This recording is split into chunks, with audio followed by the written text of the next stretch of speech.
Bienvenue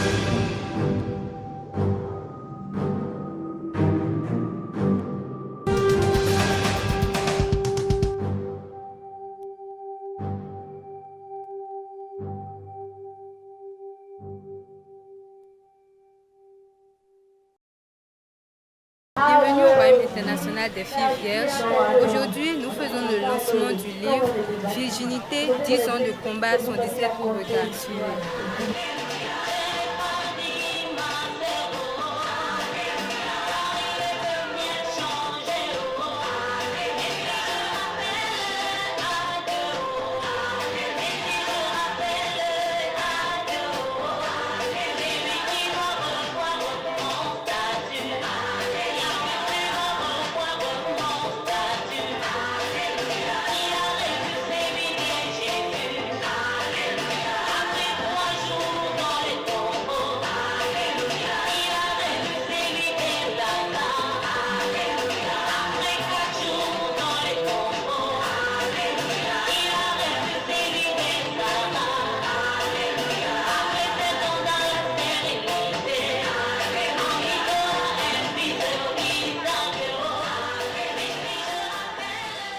Je vous en prie. Ceci étant, nous allons passer donc à la seconde partie de notre présence ici cet après-midi, qui n'est rien d'autre que la présentation et le lancement officiel du livre 10 ans de combat, 117 autres regards. Eh bien, vous en avez entendu parler par la presse, bouche à oreille. Aujourd'hui, vous êtes des témoins vivants. Vous pouvez donc témoigner que vous avez vu de vos propres yeux. J'avoue qu'à ce moment précis, je n'avais aucune idée de ce que représentait mon état de virginité. Je voulus juste y participer à cause du côté Miss que je croyais. Mais, à ma grande surprise, on m'annonça qu'il ne s'agissait pas d'un concours de beauté, car tout le monde était félicité et recevait des trophées d'encouragement. De plus, au RIV, ce n'est pas le physique qui compte, mais plutôt l'intérieur. Alors, je continuais l'aventure car je ne perdais rien en y participant. En réalité, je ne pourrais dire que j'ai fait ce choix à cause de ma religion ni à cause de mes parents. Car toutes les fois où j'allais à l'église, aucun prêtre ne me l'a réellement enseigné. On me dira peut-être que c'est écrit dans la Bible. Mais savez-vous combien de jeunes se procurent-ils une Bible? Et combien, malgré la présence de ce livre saint au chevet de leur lit, arrivent à l'ouvrir? En sus, aucun membre de ma famille, ni mon père, ni ma mère, ni un oncle, ni une tante, ne m'a parlé de cela. Je suppose que pour eux, je n'avais pas besoin de cette information à cet âge. Je dirais donc tout simplement que c'est Dieu qui a voulu que je sois vierge et qui m'a montré le chemin à suivre pour le rester longuement possible, ou du moins jusqu'à mes noces. La plupart des jeunes sont allés au cesse naïvement et sans savoir pourquoi. Ils n'ont pas d'informations et c'est ce que Social Pact ONG s'est vêtu à faire depuis une dizaine d'années maintenant. Conscientiser la jeunesse et lui apporter une information capitale à sa vie.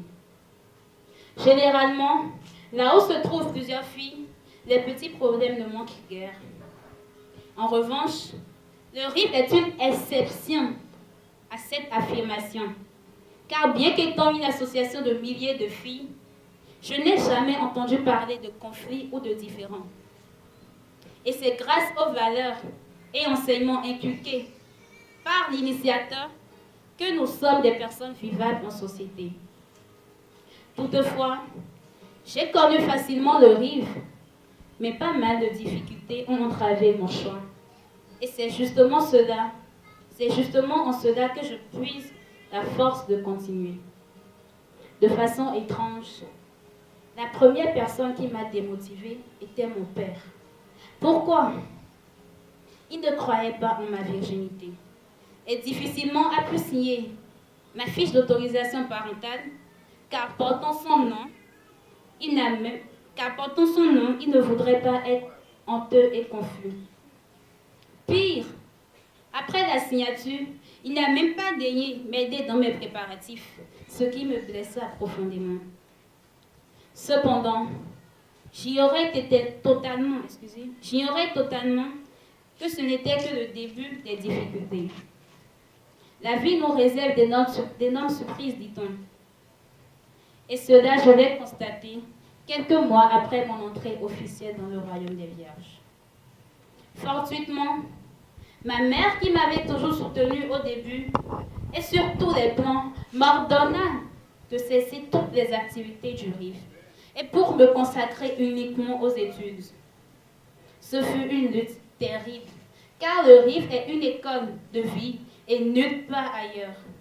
Dans aucune école, on ne donnait ces enseignements que je recevais. À toutes ces situations s'ajoute l'influence de la société qui me déstabilisait dans mon choix. Cela me faisait très mal, quand parfois je rencontrais des hommes âgés, des éducateurs et des pères de famille qui avançaient des arguments insidieux pour me décourager dans mon choix. Les 10 ans de déboire, lisez les 10 ans de sacrifice, lisez également les 10 ans de passion, car le parcours a été un chemin de passion, d'amour donné, d'amour reçu et de partage d'expérience. En avril 2007, j'ai financé moi-même la première édition avec 8 filles.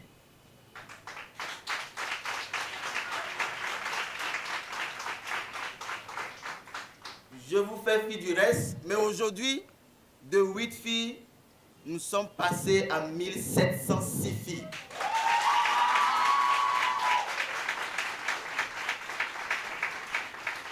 Dans la foulée, j'ai demandé également à mon Dieu de faire 10 ans. J'ai dit, Seigneur, je voudrais faire 10 ans.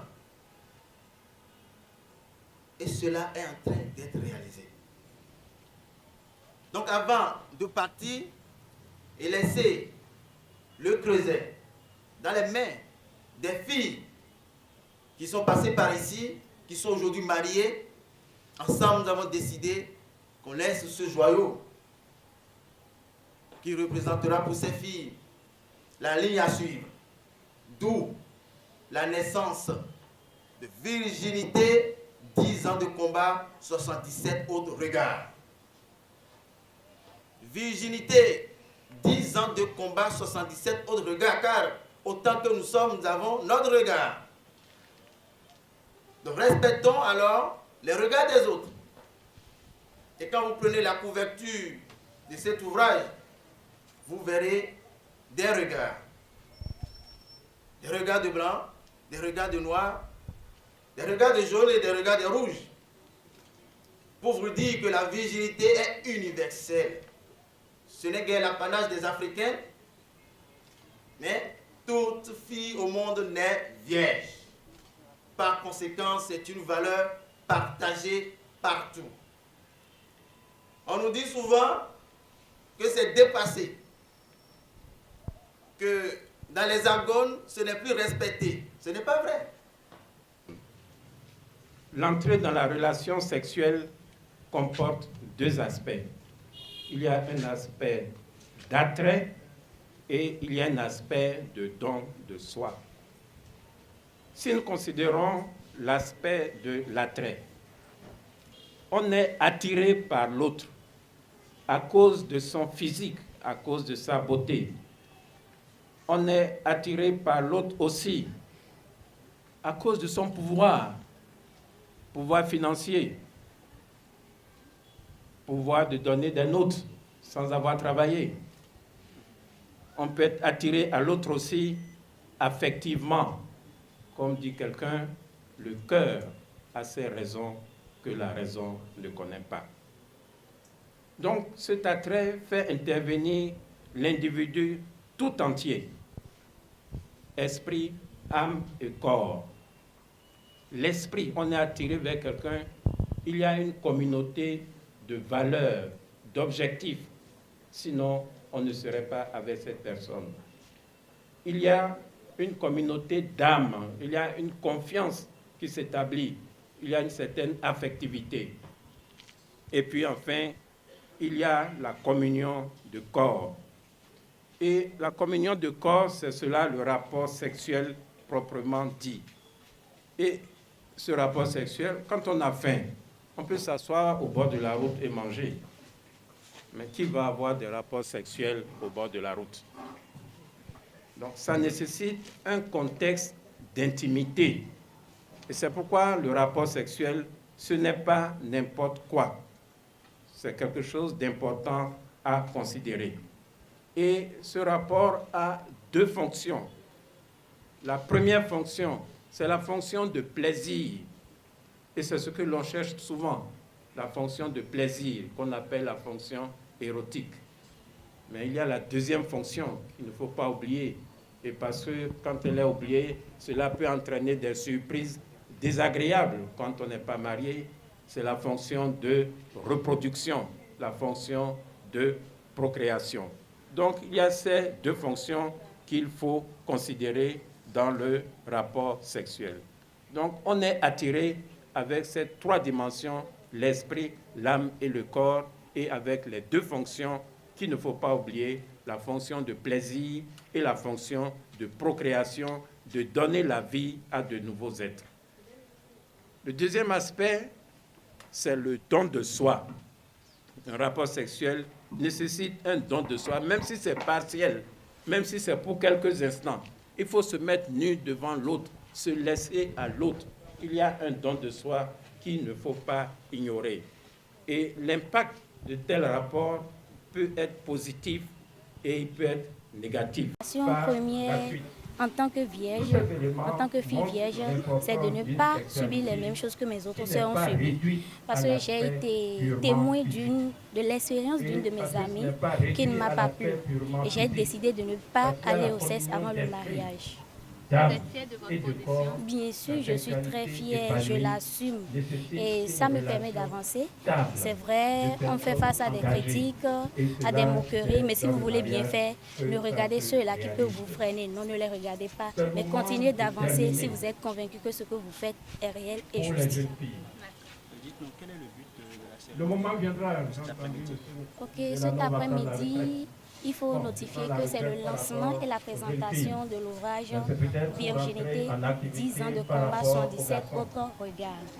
Il faudrait aussi notifier qu'après 10 ans de travail, c'est-à-dire quand nous sommes en train de faire quelque chose, il est de bon ton qu'on fasse une pause et qu'on fasse un bilan. Donc c'est un peu cela.